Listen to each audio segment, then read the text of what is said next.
আসসালামু আলাইকুম। Easy of study by Abdul Aladil চ্যানেলের পক্ষ থেকে তোমাদের সবাইকে জানাই স্বাগতম।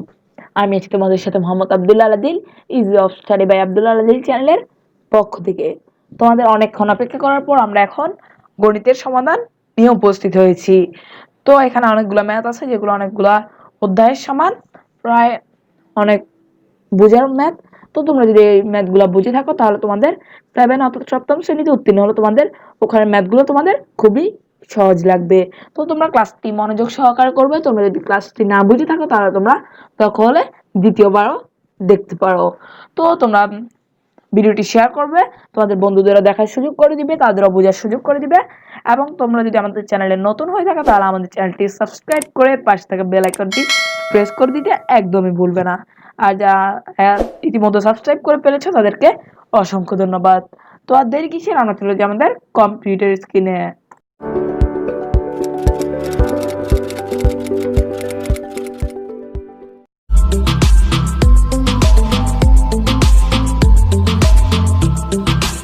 ক্লাসটি পরিষ্কার দেখতে হলে তোমাদেরকে সর্বপ্রথম যে কাজটি করতে হবে ওটা হচ্ছে, তোমরা যে কোনায় 3টি ডট দেখতে পাচ্ছ ওখানে তোমরা ক্লিক করবে। ওখানে ক্লিক করলে তোমাদের সামনে একটি নতুন পেজ ওপেন হবে এবং ওখান থেকে তোমরা কোয়ালিটি অপশানে ক্লিক করবে। তোমরা যদি কোয়ালিটি অপশানে ক্লিক করে দেন অনেকগুলো অপশন পাবে, ওখান থেকে 1080p-তে তোমরা ক্লিক করবে। তো 1080p-তে ক্লিক করলে তোমরা ক্লাসটি পানির মতো পরিষ্কার দেখতে পাবে। এছাড়া আমাদের ভিডিওতে একটা লাইক দিবে এবং আমাদের চ্যানেলটি সাবস্ক্রাইব করবে। সাবস্ক্রাইব করে পাশে থাকা বেল আইকনটি প্রেস করে অলে ক্লিক করে দিবে।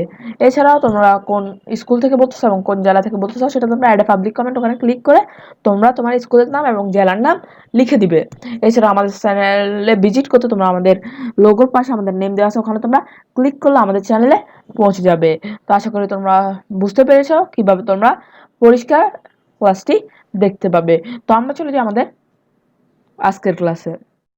তো আশা করি তোমরা বুঝতে পেরেছো কিভাবে তোমরা ক্লাসটি ক্লিয়ার অর্থাৎ পরিষ্কার দেখতে পাবে। আমরা যেহেতু এটা ম্যাথ ক্লাস, তো আমরা আগেই বলে দিয়েছি তোমরা কিভাবে ক্লাসটি পরিষ্কার দেখতে পাবে। যদি তোমরা ক্লাসটি পরিষ্কার না দেখো তাহলে ক্লাসটি করে তোমাদের কোনো প্রকার লাভই হবে না। তো দেখো, এটা হচ্ছে নির্ধারিত কাজ 2 আর এটা আমাদের গণিত ষষ্ঠ শ্রেণী। তোমরা শিরোনাম হবে অধ্যায়গুলোর নাম, দ্বিতীয় তৃতীয় চতুর্থ অধ্যায়ের নামই হবে তোমাদের শিরোনাম। তো আমরা ম্যাথগুলো দেখি। আমরা ম্যাথগুলো সবগুলো বিস্তারিত আলোচনা করেছি। তোমরা যদি ক্লাসটি না দেখে থাকো তাহলে নিচে ডেসক্রিপশন বক্সে লিঙ্ক দেওয়া আছে। ষষ্ঠ শ্রেণীর পঞ্চম সপ্তাহের সব অ্যাসাইনমেন্টের সমাধান আমাদের চ্যানেলে প্রথম থেকে পঞ্চম সপ্তাহের সব অ্যাসাইনমেন্টের প্রশ্ন সমাধান দেওয়া আছে। তোমরা যদি না দেখে থাকো তাহলে তোমাদের যদি দরকার হয় তাহলে তোমরা আমাদের চ্যানেলে প্লেলিস্টে গিয়ে দেখে আসতে পারো। এছাড়াও ডেসক্রিপশন বক্সে দ্বিতীয় থেকে পঞ্চম সপ্তাহের অ্যাসাইনমেন্টের সমাধানের লিঙ্ক পেয়ে যাবে।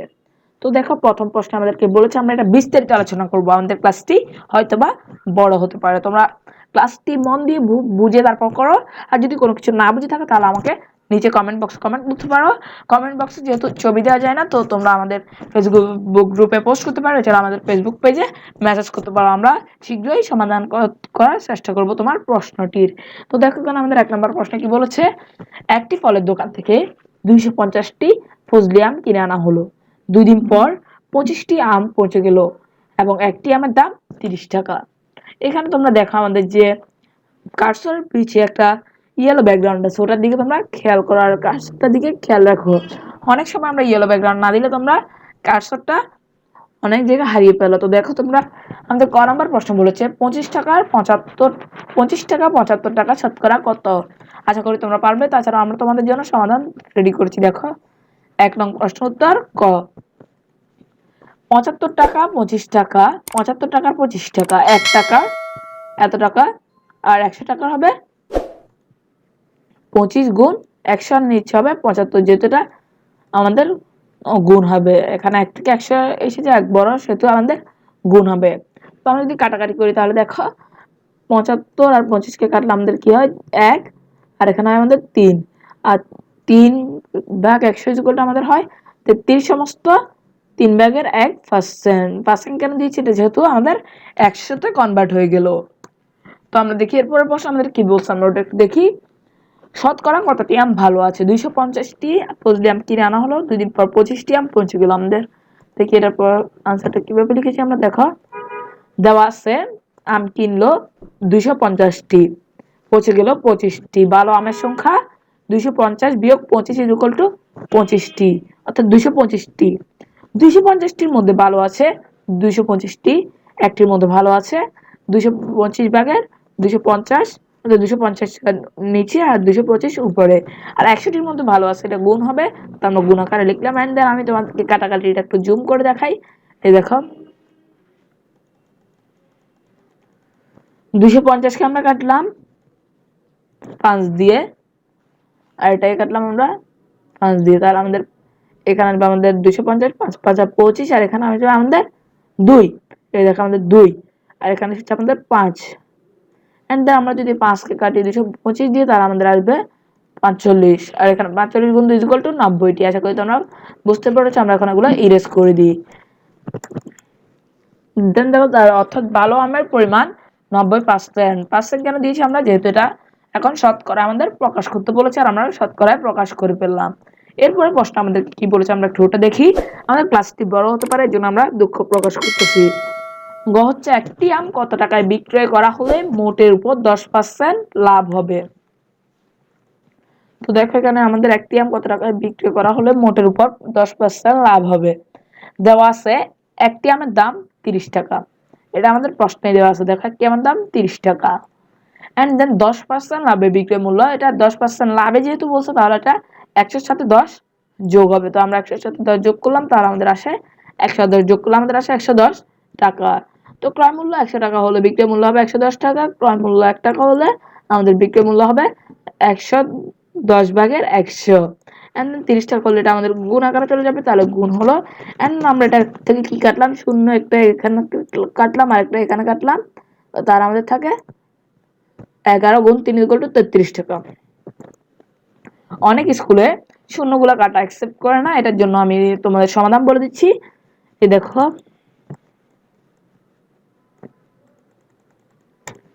অনেক স্কুলে যে আমরা শূন্যগুলো কেটেছি এটা অ্যাকসেপ্ট করে না, আমরা একটু সাইজটা একটু কমাই দিই, তাহলে তোমাদের সুবিধা হবে। দেখো অনেক স্কুলে এই শূন্যটা যে কাটছো এটা অ্যাকসেপ্ট করে না, তো তোমরা কিভাবে কাটবে দেখো। 100 কাটবে, কেটে লিখবে 10, এটাকে কাটবে, এখানে লিখবে 11, এন্ড দেন তোমরা কিভাবে কাটবে, এটাকে কাটবে 10কে কাটবে, লিখবে 1, এন্ড দেন 30কে কাটবে, লিখবে 3। এইভাবে লিখলে তোমাদের 100% নিশ্চিত থাকবে। তোমরা এভাবেই লিখবে, আমি যে এখন যেভাবে দেখালাম ওভাবেই লিখবে। কিভাবে লিখবে, 100কে 11, অর্থাৎ 110কে কাটবে 100 দিয়ে, দেন এখানে থাকবে 10, আর এখানে থাকবে 11, এন্ড দেন 100কে কাটবে 10 দিয়ে, সরি 10, তখন থাকবে আমাদের 10কে কাটবে তোমরা 10 দিয়ে, তখন থাকবে আমাদের 1, আর এখান থেকে 30কে যদি 10 দিয়ে কাটে, তাহলে আমাদের থাকবে 3। আশা করি তোমরা বুঝতে পেরেছো। 3 11 33, অর্থাৎ একটি আম 33 টাকায় ক্রয় করলে মোটের উপর 10% লাভ হবে। এটা শতকরার ম্যাথ, তো আমরা এভাবেই লিখতে হবে এটা। এরপরে প্রশ্নটা দেখি। তো এরপরে প্রশ্নে যাওয়ার আগে আমরা বলে রাখি, তোমাদের অ্যাসাইনমেন্ট শেষে, অর্থাৎ অ্যাসাইনমেন্ট আমাদের ডিসেম্বর 15 তারিখ শেষ হয়ে যাবে। তো তোমাদের অ্যাসাইনমেন্ট শেষে আমাদের চ্যানেলে তোমরা সপ্তম শ্রেণীর তোমরা ক্লাসগুলো পাবে। তোমরা আমাদের চ্যানেলটি সাবস্ক্রাইব করে রাখো এখন, আর আমরা তোমাদের সাথে সবসময়ই থাকবো। তোমরা সপ্তম শ্রেণীর পরে যদি অষ্টম শ্রেণীতে উঠো, তখন আমাদের সাথেই তোমরা ক্লাস করতে পারবে। তো আমরা এখানে সবগুলা ক্লাসই করাবো। তোমাদের ম্যাথগুলা 7-এর প্রতিটা ম্যাথ আমরা পুঙ্খানুপুঙ্খভাবে তোমাদের বুঝিয়ে দিব, যাতে তোমাদের 8-এ উঠতে কোনো সমস্যা না হয়। অ্যান্ড দেন তোমাদের যারা ছোট ভাই বোন আছে 6-এর, তাদেরকে বলে দিবে আমাদের চ্যানেলে এগুলা 6-এর ম্যাথগুলো করানো হবে। অর্থাৎ যারা এখন 5-এ, তারা ভবিষ্যতে 6-এ উঠবে, তাদেরকে বলে দিবে আমাদের চ্যানেলে এগুলো করানো হবে পুঙ্খানুপুঙ্খভাবে প্রতিটা ক্লাসের প্রতিটা সাবজেক্ট, অর্থাৎ 6 to 8-এর প্রতিটা সাবজেক্ট আমাদের চ্যানেলে দেওয়া হবে। তো দ্বিতীয়টা হচ্ছে আমাদের বীজগণিত। বীজগণিত আমাদের কি বলছে আমরা দেখি। এটা হচ্ছে আমাদের বীজগণিত প্রশ্ন আমরা একটু পড়ে দেখি। 15 -15 -6, এই যে দেখো -15 -6 and 11 তিনটি পূর্ণ সংখ্যা। -15 এবং 6 প্লাস 5 এবং 11 এর মধ্যে বৃহত্তর বা ক্ষুদ্রতর চিহ্ন বা সমান চিহ্ন বসাতে বলছে আমাদেরকে। তো আমরা এগুলো বসাবো দেখো, এবং 6 আর এটাতে সমান চিহ্ন বসাতে বলছে। এবার দেখো 15 এবং 6, এখন এখানে হবে 15টা হচ্ছে ছোট। দেখো এটা 15 না, শুধু এটা হচ্ছে আমাদের -15, এটা আমাদের কি -15 থেকে 6 বড়, তা আমাদের -15টা ছোট, তো আমাদের ছোট চিহ্নটা গিয়েছে। তোমরা অবশ্যই বৃহত্তর বা ক্ষুদ্রতর চিহ্নের মধ্যে ডিফারেন্সটা জানো। যেদিকে মুখ বড় থাকবে, আমি একটু এটা মোটা করে নিই, তাহলে তোমাদের দেখতে সুবিধা হবে। দেখো এটা হচ্ছে আমাদের ক্ষুদ্রতর। দেখো এদিকে মুখটা হচ্ছে আমাদের ছোট, তো এটা আমাদের ক্ষুদ্রতর। আর এটা দেখো আমাদের এদিকে মুখটা হচ্ছে আমাদের বড়, তো এটা আমাদের বৃহত্তর। এটা তোমাদের মনে রাখার জন্য সুবিধা হবে, অর্থাৎ যে বৃহত্তরটা বৃহত্তর হবে আর ক্ষুদ্রতরটা ক্ষুদ্রতর হবে। ক্ষুদ্রতর দেখো, এই যে আমি আরেকটা জিনিস দেখাই, যে দেখো ক্ষুদ্রতর, এটা হচ্ছে বৃহত্তর আর এটা হচ্ছে ক্ষুদ্রতর। বৃহত্তরের এ পাশে থাকবে বৃহত্তম সংখ্যা আর এ পাশে থাকবে আমাদের ক্ষুদ্রতর সংখ্যা। অর্থাৎ যে পাশে মুখ বড় ওই পাশে থাকবে বৃহত্তম সংখ্যা, আর যে পাশে মুখ ছোট ওই পাশে থাকবে ক্ষুদ্রতম সংখ্যা। আশা করি তোমরা বুঝতে পেরেছ। তো এবং আমাদেরকে বলেছে আবার 6 + 5 অর্থাৎ 11, এবং 11 এর মধ্যে সমান চিহ্ন বসবে। 11 এবং 11 সমান। তো এরপর আমাদের খ নাম্বার প্রশ্ন আমরা কি বলছে একটু দেখে আসি। আমাদের খ নাম্বার প্রশ্ন বলেছে -15 প্লাস -11 প্লাস 6 এর মান নির্ণয় করো। এটা একদম ইজি, তোমাদেরকে আমি দেখাচ্ছি। এই দেখো আমরা লিখলাম -15 প্লাস -11 আর প্লাস 6। দেখো মাইনাস মাইনাস হয়ে যাবে এটা প্লাস, এখানে মাইনাস আছে, এটা ব্র্যাকেটে আছে, তো আমাদের মাইনাস মাইনাসে প্লাস অর্থাৎ গুণ করতে হবে, মাইনাস চিহ্নগুলো গুণ করতে হবে। মাইনাস মাইনাসে প্লাস, প্লাস 15 প্লাসটা লেখা লাগবে না, আর এখানে প্লাস মাইনাস হবে আমাদের -11, অ্যান্ড দেন আমাদের প্লাস 6টা বসে যাবে। অ্যান্ড দেন দেখো তোমাদেরকে আমি দেখাই, এই যে আমরা যদি আমরা কি করব, দেখো যোগ যে দুইটা যোগ চিহ্ন আছে, তো প্লাস এখানে প্লাস আছে কিছু নাই, মানে এখানে প্লাস আছে আর এখানে প্লাস আছে, প্লাসের দুইটা যদি যোগ করে ফেলি তাহলে আমাদের থাকে 21। আমরা সর্বপ্রথম প্লাস একটা যোগ করে ফেলবো, দেন -11টা থেকে যাবে, তাহলে আমাদের -11টা থাকলে কত হয় 21 - 11 = 10। আশা করি তোমরা আমাদের খ নাম্বার প্রশ্নের সমাধান বুঝতে পেরেছি। এরপর চলে যাই আমরা গ নাম্বার প্রশ্ন। গ নাম্বার প্রশ্ন কি বলেছে একটু দেখি। আজকে হয়তো তোমরা দেখবে আমার কথার স্পিডটা একটু বেশি, যেহেতু আমাদের ক্লাসটা অনেক বড়, তো আমরা একটু জোরে কথা বলার চেষ্টা করতেছি, অর্থাৎ স্পিড বাড়াই দিয়েছি আমরা। তো সংখ্যা রেখার সাহায্যে -15 ও 6 এর যোগফল এবং 11 ও 6 এর বিয়োগফল নির্ণয় করো। আশা করি তোমরা এটা পারবে, তবু আমরা একটু লিখে দিলাম। দেখো সংখ্যা রেখার সাহায্যে আমাদের যোগ করতে বলছে, সংখ্যা রেখা ব্যবহার করে -15 ও 6 এর যোগফল অর্থাৎ -15 + 6 নির্ণয় করি। প্রথমে একটি সংখ্যা রেখা আঁকি, আমরা একটা সংখ্যা রেখা আঁকলাম। এই যে দেখো এটা হচ্ছে আমাদের সংখ্যা রেখা, এটা হচ্ছে আমাদের সংখ্যা রেখা। এবং এখানে দেখো তোমাদের ম্যাথ ক্লাসটা একটু দেরিতে দেওয়ার কারণ হলো আমার আজকে প্রচন্ড গলা ব্যথা, যার ফলে আমি সকালে ক্লাস করতে পারি নাই। তো দেখো এখানে আমাদের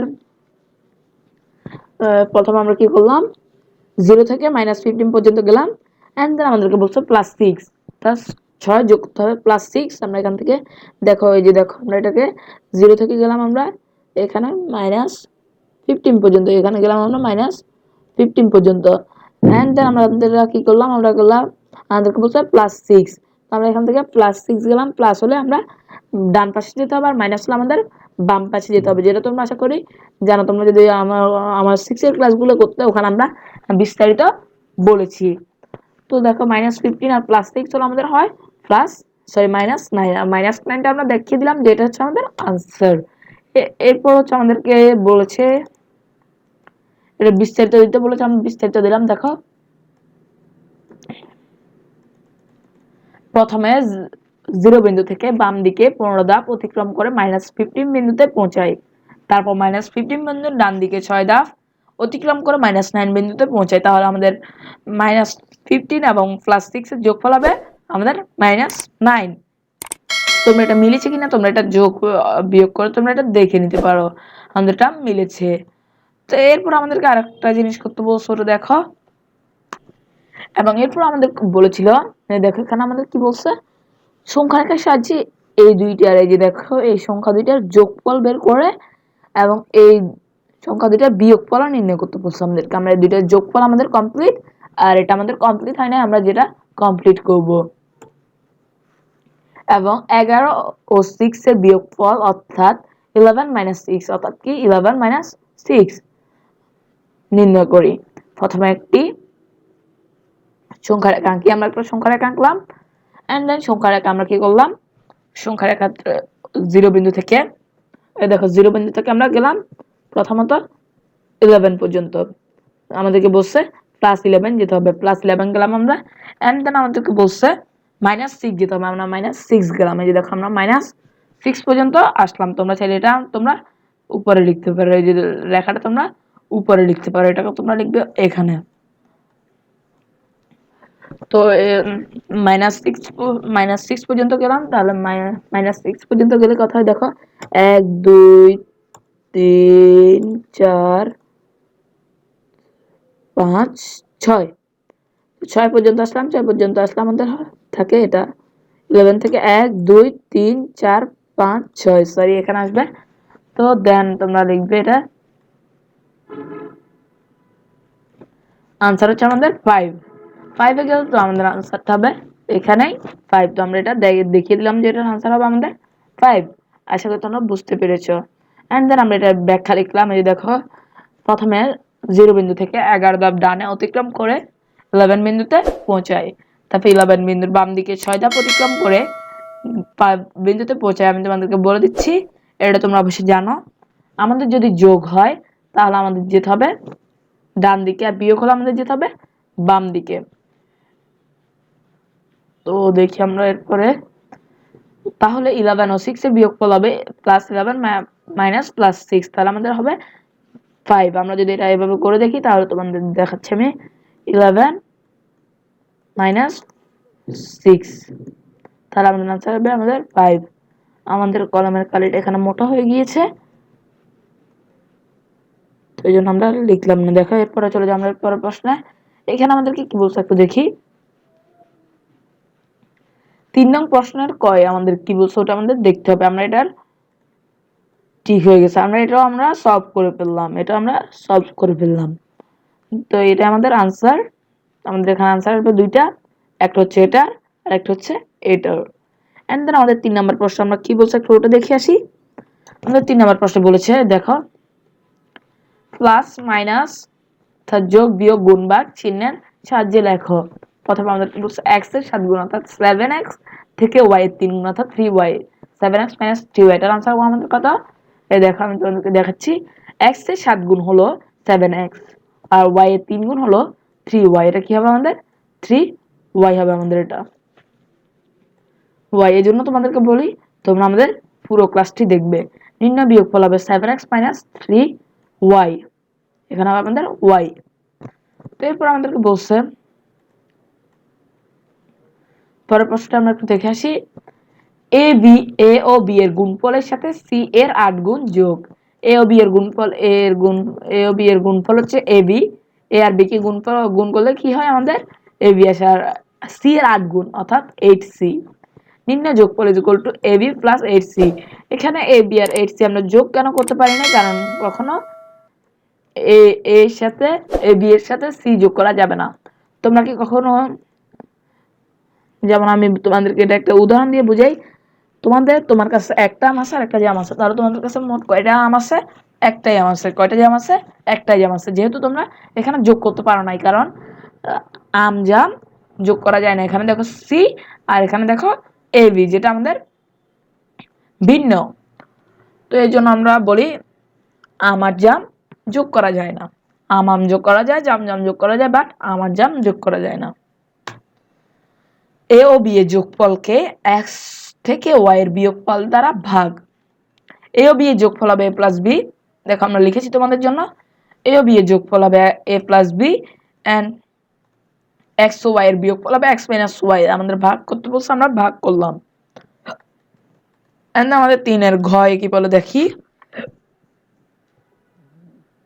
আমাদের 3 এর ঘয় বলে x কে 9 দ্বারা গুণ করে প্রাপ্ত গুণফলকে 7 দ্বারা গুণ। x কে 9 দ্বারা গুণ করতে বলছে, x কে 9 দ্বারা গুণ করলে হবে আমাদের 9x। দেখো x কে 9 দ্বারা গুণ করছি আমরা, তাহলে আমাদের আসে 9x। এন্ড দেন আমাদেরকে বলছে প্রাপ্ত গুণফলকে 7 দ্বারা গুণ। আবার আমাদের এই গুণফলটাকে আমাদের 9x কে আমাদের 7 দ্বারা গুণ করতে হবে, এবং প্রাপ্ত গুণফলকে 7 দ্বারা গুণ। গুণফল equal to 9x * 7 equal to 9 * 7 equal to 63, 7 9 63। এটা হচ্ছে আমাদের আনসার। এরপর আমাদেরকে বলছে একটি সংখ্যার দ্বিগুণ এর সাথে অপর একটি সংখ্যার 3 গুণ যোগ। আমরা এটা করে দেখো। আমরা প্রথমে এটা ইরেজ করে দিই।